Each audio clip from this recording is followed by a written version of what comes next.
आज बहुत दिनों बाद बर्थडे से फ़ोन पर बात हुई, तो मैंने उनको प्रसन्न करने के उद्देश्य से अकारण ही उनके ज्ञान विज्ञान भाव भाषा व्यवहार की प्रशंसा कर दी। थोड़ी देर सुनने के बाद बर्थडे वर्जना के स्वर में मुझे टोकते हुए बोले, कुंवर चापलूसी नहीं। मैंने कहा, बर्थडे या चापलूसी नहीं है, आपके व्यक्तित्व की विशेषताएं हैं जिनका मैं बखान कर रहा हूँ। बर्थडे बोले, ऐसा है कुंवर, किसी को सिर्फ गिल्ल करने के लिए बेमतलब का बखान चापलूसी कहावत है। आदमी को जब किसी दूसरे आदमी से बिना पैसा दे अपनी मर्जी का कोई काम करवाना होता है ना, तो वो हनक के सामने वाले की प्रशंसा में जबरन अपनी जीभ तलुआ से मारने लगे थे। इससे वो आदमी गिल होकर उसके सबरे काम फ्री में कर देता है। जीभ की इसी जादूगरी को चापलूसी कहा जाता है कुंवर। यह चापलूसी अंग्रेजन के जमाने से शुरू हुई है। मैंने असहमति दर्शाते हुए कहा कि बड्डे, चापलूसी अंग्रेजों के जमाने से कैसी बातें कर रहे हो आप? बड्डे, आप जबरन अंग्रेजों की मूड पे छतर ना आए फोड़ रहे हो। अरे जा क्रिया तो अंग्रेजों के आवे के पहले से चालू होती भाई। बड्डे बोले, सही कह रहे हो, लेकिन अंग्रेजों के आने से पहले ये क्रिया नहीं कला की श्रेणी में आती थी, कला कहलाती थी। तब इसको चापलूसी नहीं चाटुकारिता कहा जाता था। मैंने हंसते हुए कहा, लेकिन बात तो ये कही है बड्डे। बड्डे बोले, बिल्कुल नहीं है, दो ही एकदम अलग अलग हैं। जिस भी शब्द में कार जुड़ जाता है फिर वो कला की श्रेणी में आ जाता है। कार यानी बनाने वाला, जैसे कुंभकार, स्वर्णकार, कलाकार, पत्रकार, मैं सही चाटुकार। मतलब जो आदमी गधा को घोड़ा, चूहा को शेर, चिटिया को हाथी बनाने की कला में चंट होए, उसको चाटुकार कहा जाता है। चाटुकारिता तो अपने राजे महाराजों का शौक था कुमार। उनको इस कला से बहुत मोहब्बत थी।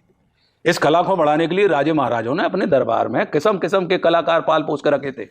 जे लोग उनकी कमजोरी को ताकत बना के पेश करते थे। बिना कछु करे धने सब कछु बेई कर रहे हैं, ऐसी बातें सुनने में राजा साहब को बहुत मजा आता था। उनके हृदय में एकदम फुरफुरी सी उड़ जाती।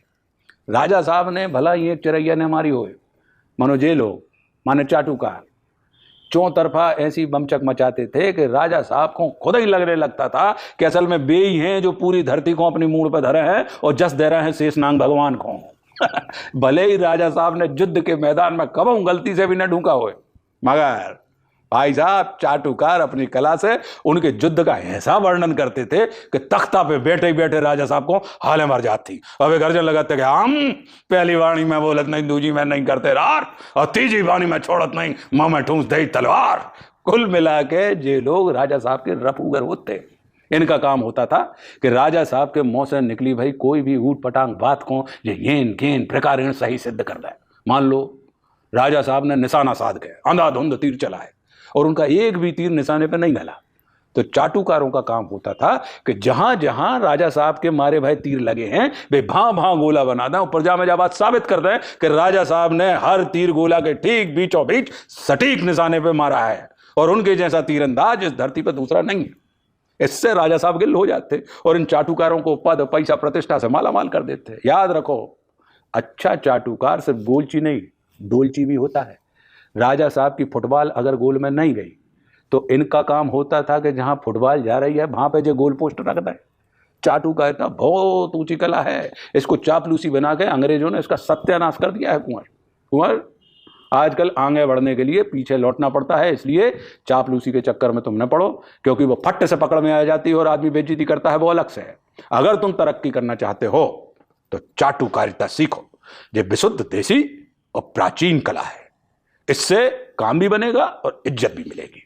इसको होशियारी से करने वाला व्यक्ति चंट, चतुर, कुशल कारीगर के नाम से समाज में प्रसिद्धि पाता है। अच्छा सुनो, जे ऑनलाइन क्लास आती तुम आई तो हमारे खाता में 2000 रुपया डलवा देना, काहे से फ्री का ज्ञान फलता नहीं है। मैंने हंसते हुए कहा कि ठीक है बड्डे, आप अपना अकाउंट बताओ, हम अब वहीं पैसा ट्रांसफर कर रहे हैं। बड्डे बोले, आओ हम अब वहीं भेज रहे हैं तुम्हारे व्हाट्सएप पे। मैंने हंसते हुए कहा कि बड्डे, हम आप ही चाहते हैं।